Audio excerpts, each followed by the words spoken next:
Should have made sure we were ready. All right. Well, hello, everybody. I guess we'll get started. So, Sarah? Yes, absolutely. Afternoon, everybody. Cindy Sarvai began her journey in Toastmasters as of June of 2017. As double Triple Crown holder, as well as a trailblazer, she has hit the ground running. As a health and wellness coach, speaking to an audience is key, and through Toastmasters, it's a wonderful place to learn how to perfect her speaking and leadership skills. Cindy holds a master certification in health and wellness coaching through the Dr. Sears Wellness Institute. Works well full-time at Eversource Energy, belongs to Milliard Toastmasters in Manchester, New Hampshire, is a mentor and club coach, as well as an Area 20 director. That is a full plate, Cindy. What brought you to Toastmasters, to being with Toastmasters? What got you to sign up as a member? Did you know you made a promise when you joined? A promise to be the best you can be while helping your club grow, to represent Toastmasters International with integrity, respect, service, and excellence. That while Toastmasters is training you up to be a better speaker and leader, to name a few. So what was this promise? This is Cindy with a Toastmasters Promise. Thank you, Cindy. Thank you, Sarah. When everybody signed the application, and I'm guessing that we're all members of Toastmasters, is that a fair statement? Show of hands if you're not a member and you're only a guest. Oop, okay. All right, we're all members. Perfect. Just so you don't think I'm, pulling your leg or anything, here's the application behind me. Page 2, there's a box. The box, a Toastmasters Promise. Now, thinking back to when you signed your application to become a Toastmaster, did anybody take the time to read this promise? Anybody? Of course, Andrea, you did. So we're going to kind of pick apart this promise because this was something that everybody had signed up for. We all signed the paper, we agreed to it. And do we really know what it entailed? Do we remember the promises that we made as we signed up as a Toastmaster? Besides having a why, besides becoming a member of a club that you pay dues to every year, what exactly are we getting ourselves into? So we're going to take it apart piece by piece. The first promise, attend club meetings regularly. How many of you commit to your club each and every week?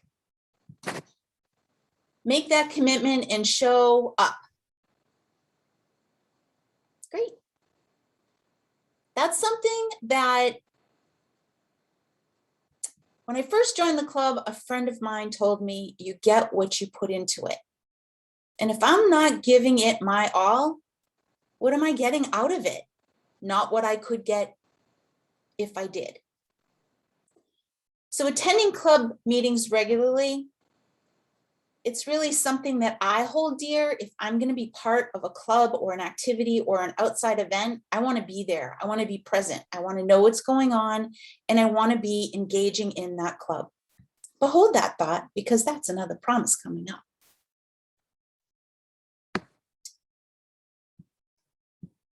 The next promise, preparing all projects to the best of my ability, basing them on the Toastmasters education program.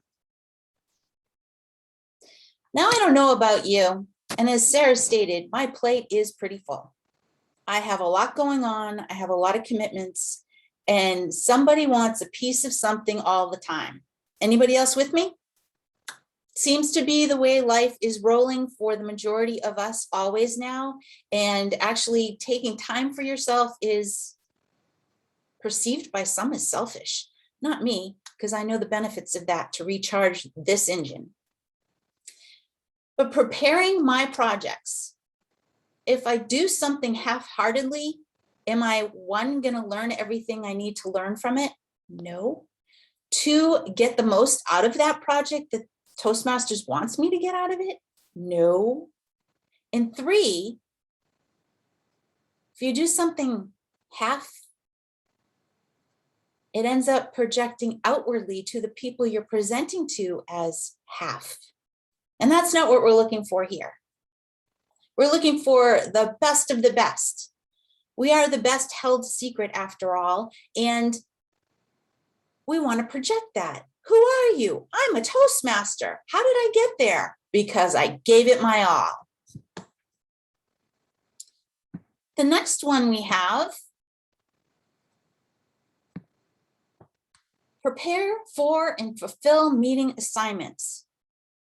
How many of you go into a meeting and sit there and just watch?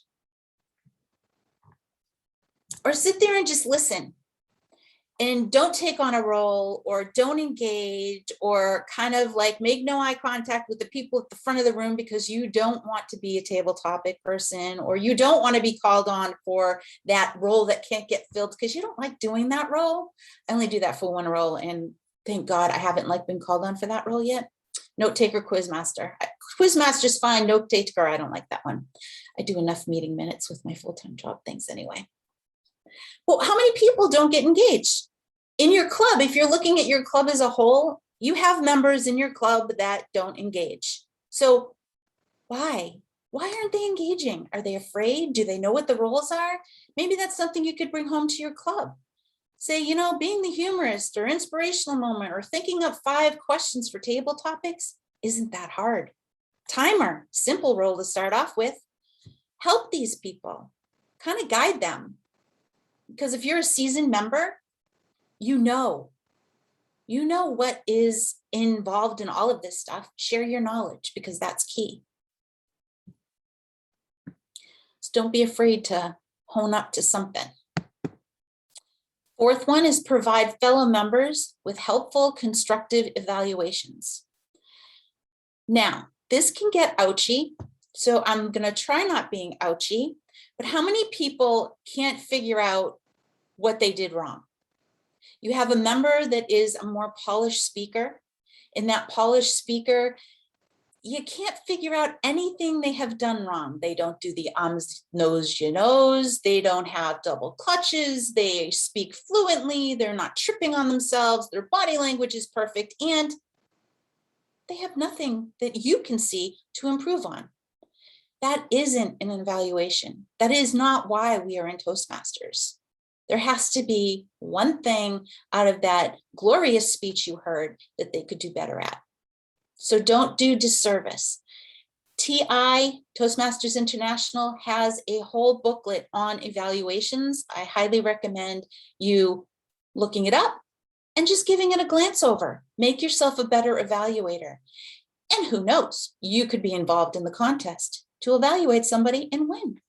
Just saying, opportunities are endless at Toastmasters. Oops.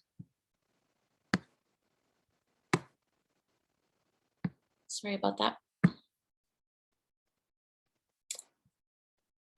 Next, we have help the club maintain the positive, friendly environment necessary for all members to learn and grow. If your meetings are boring, if your meetings aren't fun, if you're unfriendly, how many people do you think are going to engage or want to be there? We are the heartbeat of what our clubs are. Reach out to the new person. Reach out to the person that you think might need a helping hand and say, hey, anything you need help with? You don't have to be pointed or direct. But just be that person that goes a little further, even if it takes you 5 minutes to draft an email and send it. It's not hard, but know that we all started somewhere and we all have steps that we can do better at. That's why we're still in the clubs, because we enjoy what we're learning. We see the benefit of what we're learning. And some members don't yet, but don't close the door on them because you're up here and they're down here. Help them follow you up. Give them ideas. make suggestions, and doing it in a Toastmaster fashion where there's respect and courteous and kindness. That's what it's all about. That's why we're all here. Serve my club as an officer when called upon to do so. Now, I'm going to buck this one just a little bit. Nobody called me to be an officer. And I don't know how many of you are officers in your clubs or have been officers in your clubs. But if that doesn't push you to learn and grow, I don't know what will.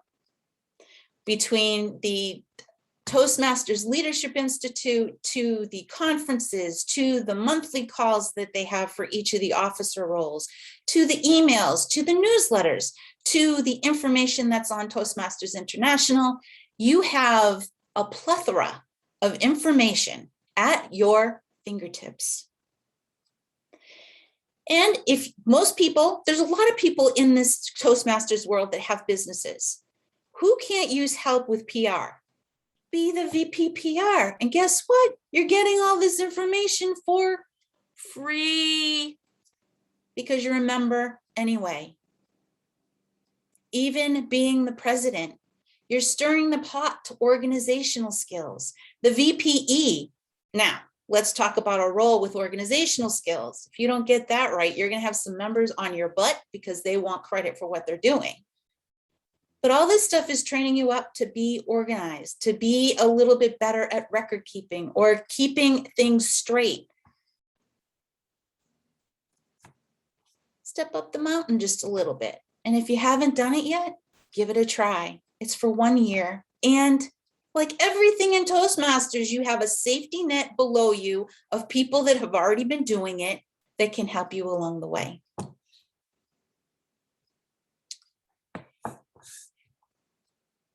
Treat my fellow club members and guests with respect and courtesy. As with evaluations, very, very helpful to remember anything in Toastmasters is always with respect and courteous. You might not like someone, but it doesn't mean you have to be with them 24/7. Business-like, with that respect, will go a long way. And like everything Toastmasters, we're all in it for a reason, and you might not know their full reason, but it could be a lot more serious than what yours is. Everyone has a story, and I use that as a catchphrase a lot.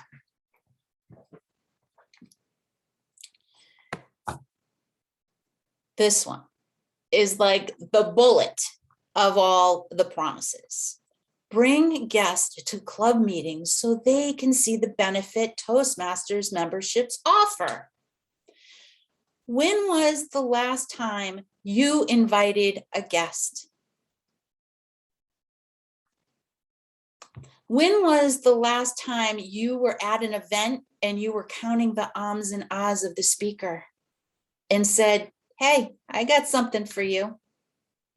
I honestly will tell you that personally, I've done this to a pastor in a church I was attending. And after I did it, I'm like, what did you just do? But I said, I really feel you could benefit from this group.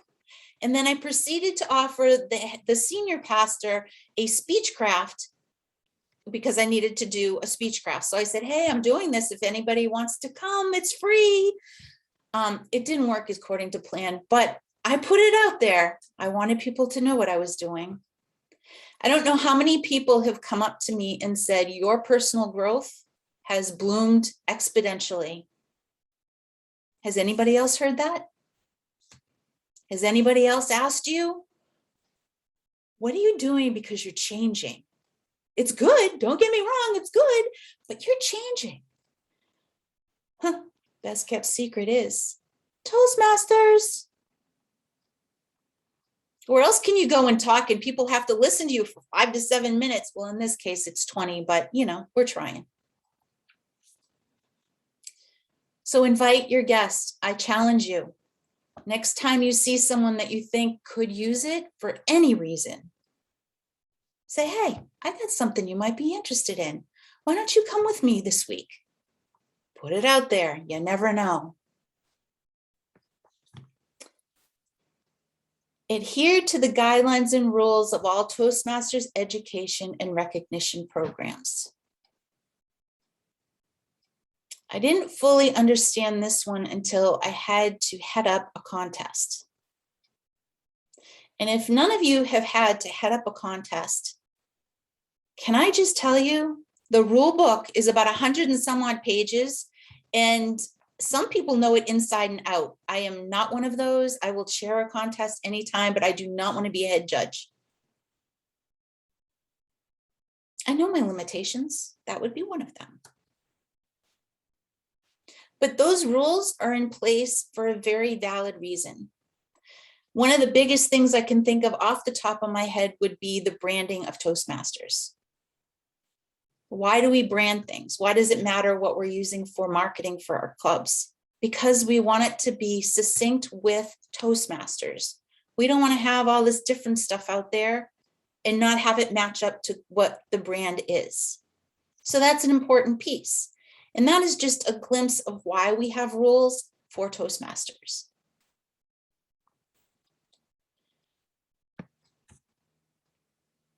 And the final promise is act within Toastmasters' core values of integrity, respect, service, and excellence during the conduct of all TM activities. We are what Toastmasters is. And it's because we are what Toastmasters is the key. So when you have that and you want to project that, that is what you want to present to the public. So as I bring these back up, does anybody have any points, conversation, or anything regarding the Toastmasters Promise that they can think of? How they use it now that we're remembering what it is? I think I'll jump Sarah. in. On number 2, with preparing all projects to the best of my ability, I just had my 18 to 22 minute presentation mastery level 5 elective, or not elective, but the main project that I did on Thursday. And I had a PowerPoint that I sent off to my mentor to review and give me feedback on. And I spent the night before making all the critiques and changing all the different things that I got feedback on. And when I went to my meeting, I pulled up what I thought was the right PowerPoint and started doing my presentation. And in the middle of it, I realized that there were a few slides missing that I had added. However, in the moment, my group cheered me on to continue and to just do it. Instead of just calling it a night and saying I quit, I went ahead and I persevered, and it went as planned. But I also learned a different skill that I wasn't planning on that evening, on how to deal with difficulties and challenges in the midst of a presentation and continue to pull it off. And it really helped me to feel good, and it helped me to feel that I was much more versatile and flexible than I thought I was, and also to not be rigid within my role with my preparedness. And it also taught me that I need to go back through and look at my slides for sure before and do a little bit more prep. But I learned a lot of things that I wasn't prepared to learn, even in that moment, even though I thought I was so prepared. So there's just a lot of flexibility within that number 2 on your perspective of what you think you're going to gain. And it's always interesting. I agree 100%. Andrea? In regards to number 3, for preparing for and fulfilling meeting assignments, our VP PR keeps a tracking spreadsheet. She is the queen of spreadsheets. And on there, she keeps track of who has what role, and she assigns the roles. She assigns members to each role so that by the end of the year, our club has its own internal prize of the 360 award, and that goes to folks who have fulfilled every role in the course of a Toastmasters year. And she does all she can to get them there. With new folks, she has a really good sense for when they're ready to take on a role, and she'll start them with something really simple, such as counter. And she also has a good sense for what someone may be ready for and for when to give them a little push. So that helps us get everybody into as many roles as we can. Good, good. I know I'm club coach for a club, and trying to teach how to get everybody on board with taking roles is sometimes difficult, but it's important. And it's important to get everybody engaged too. But it's a promise, it's in there. So I think we have a couple more minutes if anybody has anything else. We good? Did you find benefit in the information, reviewing it? Good. That was the key. And it's amazing what we have in applications that we never look at and we never fully read and just sign it. Yeah, I know what I'm getting into, but that little paragraph in that opening application that we sign kind of goes to a blind eye sometimes. Sure thing. Yeah. So I hope you all gained some information from the review of a Toastmasters Promise, and I challenge you all to invite a guest to your meetings. Whether you have a great club or you need members, whatever it may be, we can always use new people, and new people can always use us. Thank you all. Thank you, Cindy. It was a terrific Great job. presentation. Yes. Thank you, Cindy.